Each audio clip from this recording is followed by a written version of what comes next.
Hello student, Z to Z classes में आपका स्वागत है।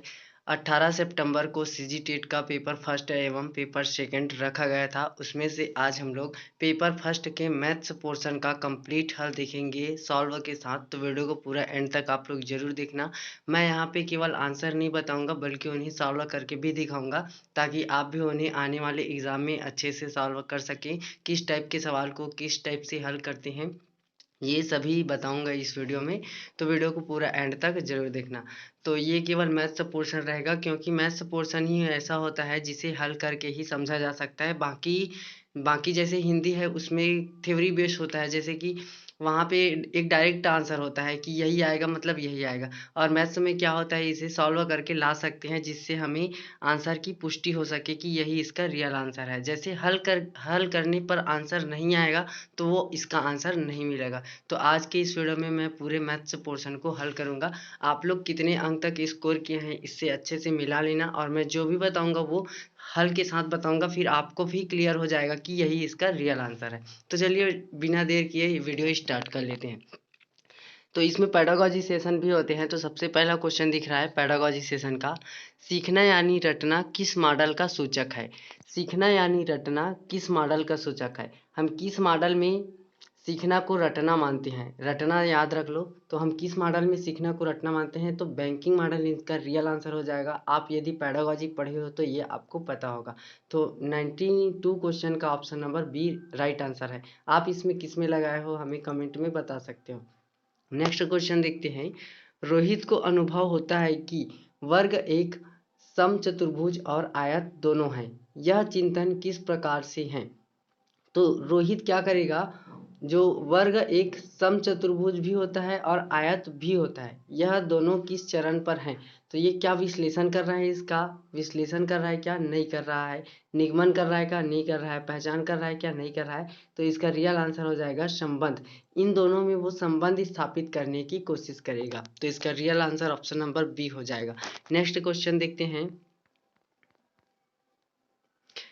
प्रत्येक अभाज्य संख्या के दो गुणनखंड होते हैं। प्राथमिक स्तर पर इसे सिद्ध करने के लिए किस पद्धति का पालन किया जाना चाहिए। प्रत्येक अभाज्य संख्या किसे कहते हैं, जिस जो किसी के टेबल में ना आया हो। जैसे कि हम ले लेते हैं 7 ले लेते हैं। 7 एक अभाज्य संख्या है जो किसी के टेबल में नहीं आता है, वो केवल अपने ही टेबल में आता है। इनको हम अभाज्य संख्या कहते हैं। तो प्रत्येक अभाज्य संख्या के दो गुणनखंड होते हैं। एक तो खुद वही 7 होगा और एक तो होगा 1 होगा। यही दोनों गुणनखंड इसमें लेते हैं। तो आप इसे कैसे सिद्ध करेंगे, उन्हें आगमनात्मक सिद्ध करेंगे, निगमनात्मक सिद्ध करेंगे, विश्लेषण करके दिखाएंगे या संश्लेषण करके दिखाएंगे। तो सबसे पहले हम, जैसे मैं अभी यहाँ पे लिया हूँ 7 लिया हूँ, इनके दो गुणनखंड होते हैं। एक तो 7 होते हैं, एक तो 1 होते हैं। तो ये हम उनको दिखाएंगे। दिखाएंगे मतलब दिखा करके अज्ञात की ओर ले जाएंगे, मतलब ये होगा निगमनात्मक। दिखा करके नियम की ओर ले जाएंगे, ये निगमनात्मक है। ऑप्शन नंबर ए इसका करेक्ट आंसर हो जाएगा। नेक्स्ट क्वेश्चन देखते हैं। सोच की वृद्धि और गणितीय संकल्पनाओं के विकास के बीच एक निकट संबंध को किसने स्थापित किया है। सोच की वृद्धि और गणितीय संकल्पना के विकास के बीच एक निकट संबंध को, संबंध नहीं हो सकता, हस्तक्षेप भी नहीं हो सकता, ये तो नेगेटिव मार्किंग है। तो ये या तो हो सकता है अनुसंधान हो सकता है, अनुसंधान या तो प्रदर्शन हो सकता है। तो हम वृद्धि और गणितीय संकल्पनाओं को प्रदर्शन तो कर सकते हैं लेकिन वृद्धि नहीं कर सकते। तो इसका रियल आंसर हो जाएगा ऑप्शन नंबर सी, अनुसंधान हो जाएगा। नेक्स्ट क्वेश्चन देखते हैं। गणितीय अधिगम का मूल्यांकन मूलतः होना चाहिए। तो गणितीय अधिगम का हम मूल्यांकन किस प्रकार से कर सकते हैं। पहला तो निदानात्मक भी कर सकते हैं, जैसे किसी को समझ नहीं आया तो क्या समझ नहीं आया ये पूछ सकते हैं। योगात्मक कर सकते हैं, जैसे हम पढ़ा रहे हैं उसके बीच बीच में मूल्यांकन कर सकते हैं। और रचनात्मक भी कर सकते हैं, पूरे सेशन के एंड में भी ले सकते हैं। तो उपरोक्त सभी इसमें आ जाएगा, सभी है गणितीय अधिगम का मूल्यांकन, सभी से हम कर सकते हैं। तो ऑप्शन नंबर डी इसका करेक्ट आंसर हो जाएगा। नेक्स्ट क्वेश्चन देखते हैं। एक क्षतिग्रस्त कुर्सी जिसका मूल्य 110 रुपये है, उसे 10% हानि पर बेचा जाता है, तो उस कुर्सी का विक्रय मूल्य क्या होगा। एक कुर्सी जिसका मूल्य कितना था, 110 था, उसे 10% की हानि पर बेचते हैं। तो 10% की हानि पर बेचते हैं मतलब हम कितने परसेंट में बेचते हैं, 10 उसमें माइनस कर दो तो 90% में बेचेंगे उस कुर्सी को। तो 90% में बेचेंगे, नीचे डिवाइड कर दो 100 क्योंकि 100 परसेंटेज होता है। यहाँ से आप एक जीरो से एक जीरो कटा दो, फिर एक जीरो से एक जीरो कटा दो, फिर 11 निया क्या हो जाएगा, 99 हो जाएगा। तो इसका आंसर 99 सही हो जाएगा। किस में है, ऑप्शन नंबर बी में। देखो हमें 99 दिख रहा है, तो इसका correct answer option number B हो जाएगा, option number B. Next question देखते हैं। दो सम पूर्णांकों का योग सदैव सम होता है, किस विधि से आप इसे सिद्ध करेंगे। तो दो सम पूर्णांकों का योग सदैव सम होता है, मैं एग्जांपल के थ्रू आपको समझाता हूँ। 2+4 ये सम पूर्णांक है, इनका योग कितना होगा, हमेशा सम होगा। जैसे यहाँ पे आया 6, 6 क्या है, एक सम संख्या है। तो आप इसे कैसे सिद्ध करेंगे, आगमन विधि द्वारा उत्पत्ति करके। आगमन विधि रहता तब तो ये ठीक है, लेकिन उत्पत्ति दिखा दी है तो हम इसको कहाँ उत्पत्ति किए हैं, आगमन तो किए हैं लेकिन इसका व्युत्पत्ति नहीं किए हैं, ये पहले से फिक्स था, उसी को हम लोग केवल ऐड किए हैं। तो इस और प्रत्यक्ष उत्पत्ति द्वारा हम इन्हें प्रत्यक्ष रूप से उन्हें दिखा सकते हैं। तो option number B correct answer हो जाएगा। नेक्स्ट क्वेश्चन देखते हैं। सूचना के ज्ञात अंशों को एक साथ रखना और अज्ञात से मतलब ज्ञात से अज्ञात की ओर बढ़ना। तो हम जब भी ज्ञात से अज्ञात की ओर बढ़ते हैं उन्हें कौन सा विधि लेते हैं, आगमन विधि लेते हैं। ये रियल आंसर है इसका। ज्ञात से जब भी अज्ञात की ओर जाएंगे आगमन विधि ही लेंगे। नेक्स्ट क्वेश्चन देखते हैं। मौखिक उदाहरण विद्यार्थियों में किस शक्ति को विकसित करते हैं। हम मौखिक उदाहरण विद्यार्थियों को देते हैं तो मौखिक उदाहरण देने से वे विचार भी करेंगे, कुछ भी देंगे तो वो अपने मन में कुछ थॉट करेंगे, उससे तर्क शक्ति भी बढ़ेगी, कल्पना शक्ति भी बढ़ेगी। तो क्या हो जाएगा आंसर, उपरोक्त सभी हो जाएगा मौखिक उदाहरण से, option number D. Next question देखते हैं। एक लड़का 20 मिनट में 960 शब्द टाइप कर सकता है, प्रति घंटे में उसके टाइपिंग की गति क्या होगी। जो 20 मिनट में कितने शब्द टाइप कर सकते हैं, 960 शब्द टाइप कर सकते हैं, तो प्रति घंटे उसके टाइपिंग की गति क्या होगी।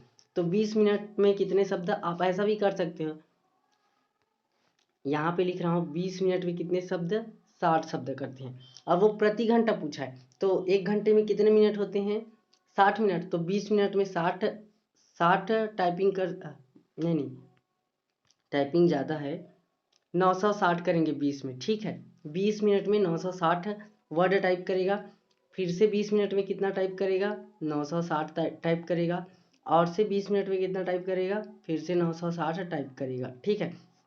यदि इधर को हम ऐड करें तो ये कितना हो जाएगा, 60 हो जाएगा, जो कि 60 मिनट और 1 घंटा, और एक ही घंटा पूछा है तो यहाँ पे 60 कर लिए योग करके और इनको भी ऐड कर दो, तो यहाँ पे 0 आ जाएगा, और 6 या 12 आ जाएगा, 2 आ जाएगा, फिर 9 या 27, एक 28, तो 28 20 आंसर सही हो जाएगा इसका।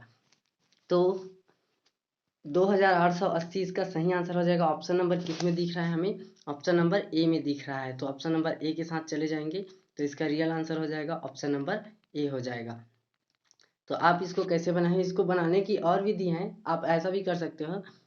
20 मिनट में कितने टाइप कर रहे हैं, इतने शब्द, 960 शब्द कर रहे हैं, तो 1 घंटा में मतलब ये आप कर लो 60 गुना 960 कर लो, ठीक, फिर आ जाएगा आपका आंसर, वही आएगा option number A.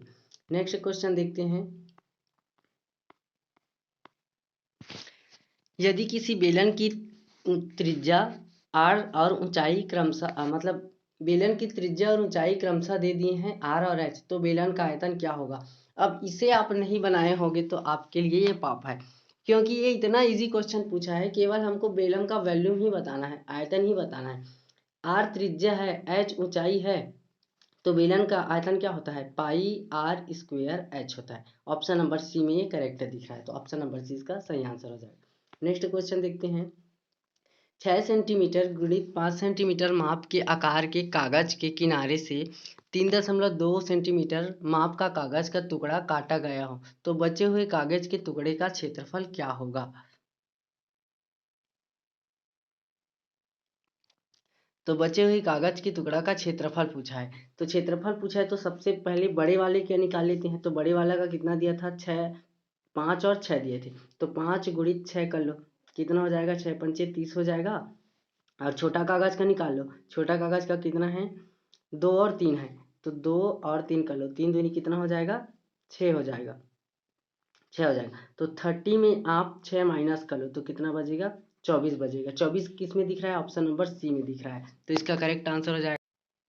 Next question देखते हैं, निम्नलिखित में से गणित की प्रकृति का संबंध किससे नहीं है। तो गणित की प्रकृति का संबंध किससे नहीं है, मतलब गणित की प्रकृति का संबंध शुद्धता से है। हम 2 + 2 जोड़ेंगे तो 6 आएगा ही, तो ये शुद्ध है। विशिष्ट क्रम से भी है, स्वरूप से भी है, विस्तार अभिव्यक्ति से नहीं है। अभिव्यक्ति मतलब कोई कौशल होता है, तो ऑप्शन नंबर सी इसका सही आंसर हो जाएगा। नेक्स्ट क्वेश्चन देखते हैं, भिन्न 3/16 को प्रतिशत में बदलना है। तो 3/16 को आप प्रतिशत में कैसे बदल पाओगे, यहाँ पे लिख लो 3/16 और यहाँ पे कर दो 100। ठीक, तो ये कैसे आएगा, यहाँ से आप काट लो इसको, ये हो जाएगा 50 टाइम में चला जाएगा, 250 50, और ये होगा 4 टाइम में, फिर ये चला जाएगा और ये 25 हो जाएगा और ये 2 हो जाएगा ये, और फिर इसको जब सॉल्व करेंगे तो ऑप्शन नंबर कौन सा मिलेगा, ऑप्शन नंबर डी मिल जाएगा। इसको जब सॉल्व करेंगे तो ऑप्शन नंबर डी इसका करेक्ट आंसर हो जाएगा। नेक्स्ट क्वेश्चन देखते हैं, निम्नलिखित भिन्न को बढ़ते क्रम में लिखिए। तो भिन्न को बढ़ते क्रम में लिखना है तो सबसे छोटा भिन्न है हमारा, जो सबसे छोटा भिन्न है हमारा 5/11 हो जाएगा, और दूसरा छोटा भिन्न हमारा 9/4 हो जाएगा, और तीसरा छोटा भिन्न हो जाएगा 3/4 हो जाएगा। तो ऑप्शन नंबर सी इसका करेक्ट आंसर हो जाएगा।